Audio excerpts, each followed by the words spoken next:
Okay, besties, part two. Another message that I'm getting, the difference between you and whoever presented the lesson to this person in the first place, is that there's almost something about like there being distance between you, or the way that you were able to point this thing out to this person. And again, maybe you're not saying anything to them. Maybe you're not even in contact with this person. You're just mirroring something to this person from far away. I'm definitely getting like a far away vibe from this, okay? You could live at a distance from this person. I'm almost getting though that like wherever you guys live, there's almost like a straight shot between you. Okay, I'm seeing like two states that are kind of adjacent to one another. The example I'm being shown in my head is like Texas and Florida, and like Ohio and Florida. There's like a line, like a ley line that runs between them, a current of energy. So wherever this person is observing you from is a current of energy that is adjacent yet far enough away that this person doesn't feel as triggered by it. I also get the message that this person feels that because of this distance, or the way that this lesson or this energy is coming back around, it's giving them like a chance to correct it. Okay, I've got the Judgment and the Knight of Swords. So this person is almost like, okay, the universe is mirroring this thing to me, and they might not be using that language, but this is what their soul is trying to, teach them. Like, I'm encountering this energy again. So if it's coming back around, clearly it's something that I need to think about, or I need to deal with, or it's something I can no longer avoid. Okay. And this person's asking themselves questions that they've never asked themselves before. And I'm getting that that's pretty shocking for everyone, including their spirit guides, because this person, I think, has a pretty strong ego response. And typically when something upsets them emotionally, they tend to just completely retreat and withdraw, okay?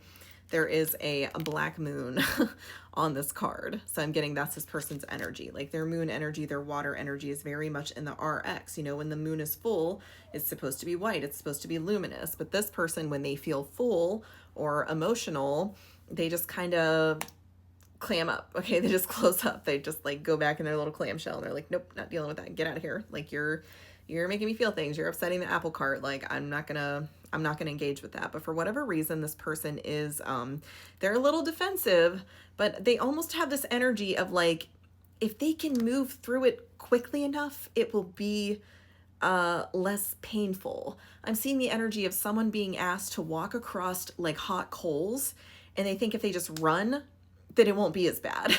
Instead of just like taking it one step at a time, they're just like, if I go as fast as I can, like it'll be over faster. So it's almost like the strategy this person is taking. Spirit, what is driving this person to continue even going forward? Like, why haven't they retreated?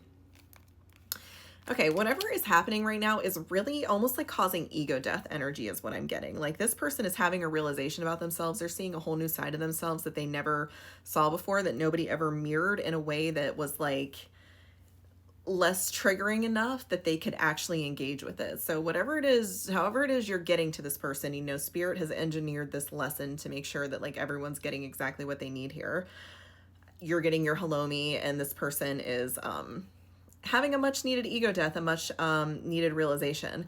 And I'm getting that the reason that these two energies are mirroring like that, it's almost like whatever counterpart this is extremely emotionally immature in some way.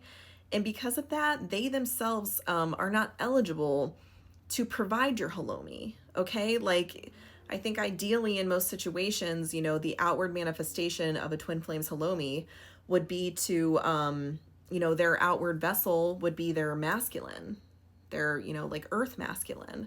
But if this energy down here is a masculine, or they're the masculine in the connection, their masculine energy and their feminine energy are both very, not really up to the task. Okay, they can't really contain anything. Actually, I take that back. This person is really good at containing things. They're a little too good at containing things. The problem is that they don't have an opening where they can actually put something inside of them. Okay, there's like no vacancy in that Halomi. Like if that person had one, like that vessel is completely full of all this crap that you're like unearthing and taking out when you were like excavating your Halomi. So it's like you dug your Halomi. That excavation kind of helped this person realize what was preventing them from having their own Halomi, okay? I don't know what happens on the other side of both counterparts getting their Halomi. Maybe you do finally merge together. I don't know if anyone's done that. Let me know like how that ends. I haven't personally seen that leg of the journey. But I'm getting that since you now have this, because your, outward masculine or this counterpart is not capable of being your Halomi, they are now working on their own. They are now sifting through the things that are preventing them from being that, not only for themselves, but for you, for an outward feminine, for an outward counterpart. Spirit, what else? I'm getting that this person is, oh, there might be like some, okay. This person's pretty conflicted about something. I'm getting that there's either another person in the background who's trying to hold this person back. They kind of see this person ascending or having this, you know, realization about themselves. This person's trying to distract them or hold them back in some way. There's almost this energy of like, actually, I don't really know what they're doing. I think they're causing like a lot of conflict somehow. This other person might have betrayed them in some way, or they might be telling this person that they feel betrayed by whatever energy this person is finally putting into themselves. I am getting this person putting a lot of energy into themselves. Or even if they're sharing energy with other people, like their conversations are dominated by themselves. They like, if they're calling other people, it's to talk about them. They want to like run something by this other person about something they're feeling or thinking or doing or something. Like it's not, they're not calling their buddy to check up and be like, how are you doing? They're like, can I talk to you about something? Like that's the energy this person is in. And this Queen of Wands energy with the Devil here is feeling pretty prickly about it, okay? So again, this could be their own distorted feminine energy, feeling left out by, you know, not being the only voice in the room, by this person actually choosing themselves. Okay. Ace of Cups and the Chariot. Eight of Swords and the Ace of Wands.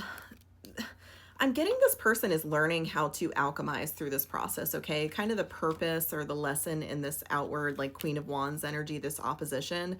This person is learning how to alchemize and use these energies as fuel, okay? This is like, in order to burn through the rubble that's here, in order to sift the parts of it that are good, the parts that can be converted to wisdom and momentum in some way, they have to learn how to create this like ignition within themselves. They have to learn to create this fire. So I'm getting that Spirit's kind of allowing this opposition to come in because they're supposed to be learning how to take that and use it as like crude oil to ignite something. So once this person figures that out, and I think that they're going to, there's this Ace of Wands energy, okay? And this Ace of Wands is firing up the Chariot, okay? Again, car energy. So maybe they're getting their car fixed. Whatever car trouble that they were experiencing is now, you know, the mechanics figured it out and they're ready to go. They're ready to, off to the races is what I'm hearing. And I'm getting that even when this happens, this person is still kind of up in their head. Okay, it's not like they immediately feel better mentally or physically, but I am getting that this ignition that has been lit, you know, whatever this key that has been turned, the momentum that's been created is so powerful that this person kind of has no choice but to move forward regardless. Spirit, what happens next?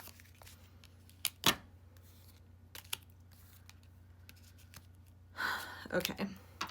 This energy right here is mirroring. I'm definitely seeing that this is mirroring for both counterparts. So I've got the Magician, the Knight of Wands, the Moon, and the Three of Wands. So I'm getting that manifestation is high on the board here, okay? Once this ignition, the spark is lit, this person is now kind of turning their eyes towards the horizon and thinking, okay, what can I use this energy for? If I have this energy that is propelling me, like in which direction do I want to steer my vessel, you know? Do I want to... I think there's three choices on the table right now, okay? But they all are kind of the same thing. There's like a juncture point where they all intersect, all right? Here's the intersection point right here. So no matter which of these three timelines you are on right now, you can choose any other one if you make the proper decision at the intersection point. So I'm getting that this intersection point is approaching quickly, and that's like the energy of like the Mound and the Depression, okay? When these two energies collide in this middle point, you can go any direction that you want, but you have to be decisive. Okay, I'm hearing this song lyric in my head, indecision at high speeds can be fatal. So in order to make the correct choice at this juncture point, this person and the other person, both of you, have to be in touch with your moon energy. You have to be in touch with their emotions. So that is why this person is doing this excavation out of their heart chakra, so they can actually reach their emotions, so they know which way they want to go when that choice point comes. I think I'm gonna go to a part 3.